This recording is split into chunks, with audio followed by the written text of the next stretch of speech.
जो है वो रहा है। और 17 आरंभ में ही विपक्ष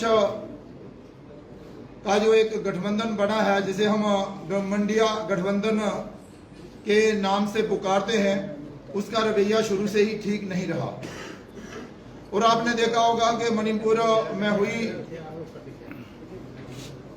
दुर्भाग्यजनक हिंसा की आड़ में संसद की कार्रवाई को बाधित एवं देश की जनता को गुमराह करने का षड्यंत्र जो था वो रचा गया था।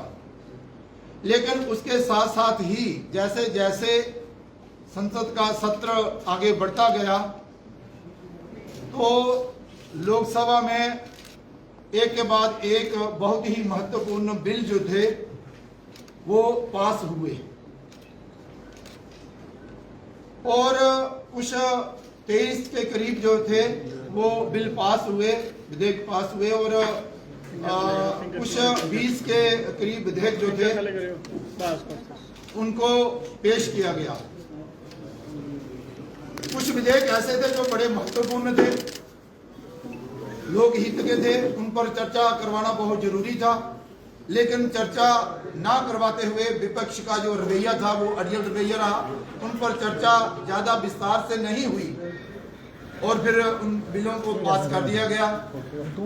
लेकिन एक बिल ऐसा था जो कि दिल्ली प्रशासन को लेकर था, उस पर सारा विपक्ष जो था वो इकट्ठा हो गया और उसने उस पर चर्चा भी की और फिर उसमें से भी उसने अब वॉकआउट कर लिया। इस दौरान एक अविश्वास प्रस्ताव जो था वो विपक्ष की तरफ से लाया गया। सरकार सहमत हुई, उस पर चर्चा हुई।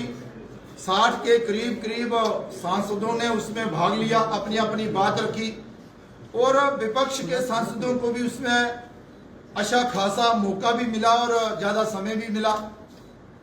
लेकिन उसके पश्चात जब देश के प्रधानमंत्री जी उत्तर देने लगे तो उनको अपनी बात ना रखने देना जो विपक्ष के स्वभाव में है और फिर बात ना सुनना और वॉकआउट कर जाना, ये दर्शाता है कि अपोजिशन विशेष तौर पर कांग्रेस और उसके जो सहयोगी दल हैं उन्होंने ठान लिया है कि हम लोक हित के मुद्दों पर चर्चा नहीं करेंगे, अपनी बात करके हम निकल जाएंगे। लेकिन इसके साथ साथ ही मैं आपको बताऊं कि राज्यसभा का जो अपना कामकाज रहा वो भी बहुत अच्छा रहा और उसमें भी कई विधेयक जो हैं वो पारित हुए हैं और इन विधेयकों में कुछ जम्मू कश्मीर से संबंधित भी 3 विधेयक जो थे वो पेश हुए। लेकिन सरकार चाहती थी उस पर चर्चा हो और चर्चा के बाद उन्हें पास किया जाए, लेकिन उन पर चर्चा जो है वो नहीं हो सकी। और इसके साथ साथ ही आपने भी देखा होगा कि भाई लोकसभा की कार्रवाई में बाधा डालने और सुचारू रूप से लोकसभा और राज्यसभा को ना चलने देने के कारण कुछ जो सांसद है उन्हें जो है निलंबित भी किया गया। और इसके साथ साथ ही विपक्ष का जो रवैया था वो हमेशा की तरह इस बार भी जो है वो लोगों के हित के लिए नहीं रहा। लेकिन फिर भी जो बिल वहां पर पेश हुए और पास हुए उसमें अच्छी चर्चा जो थी थोड़ी सत्ता पक्ष के और उनके जो सहयोगी दल थे उन्होंने की, लेकिन इसमें कोई भी रोल जो था वो अपोजिशन का नहीं रहा।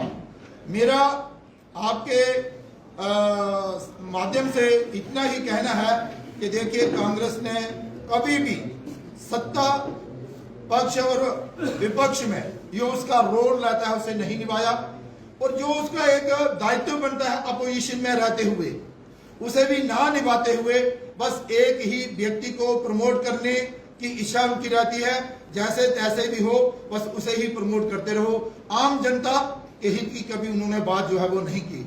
लेकिन देश के प्रधानमंत्री नरेंद्र भाई मोदी जी ने अपने भाषण में देश की तरक्की के हित में जो कार्य हो रहे हैं, जो उन्होंने कदम उठाए हैं, देश की मजबूती के लिए जो उन्होंने कदम उठाए हैं, देश को आर्थिक दृष्टि से मजबूत करने के लिए जो उन्होंने कदम उठाए हैं, और उसके बाद युवाओं का भविष्य उज्जवल हो उसके लिए जो उन्होंने कदम उठाए हैं, इस सब पर तो चर्चा की। लेकिन फिर मणिपुर घटनाओं पर भी उन्होंने चर्चा की और एक संदेश जो था वो मणिपुर की जनता को दिया कि भाई मिल बैठ के बात करके ही सारी चीजों का समाधान जो है वो निकल सकता है, और भारत का हर एक नागरिक जो है वो मणिपुर लोगों के साथ है। इसी को लेकर आज हम आपके समक्ष उपस्थित हुए थे कि देखिए, हमेशा कांग्रेस ने स्वार्थ, परिवारवाद और पार्टी की नीति को मद्देनजर रखते हुए संसद में भी जो है वो कार्य किया है। ये देश हित में नहीं है। हम चाहते हैं कि लोगों को आपके माध्यम से पता चले कि कांग्रेस का क्या रवैया जो था वो संसद में रहा।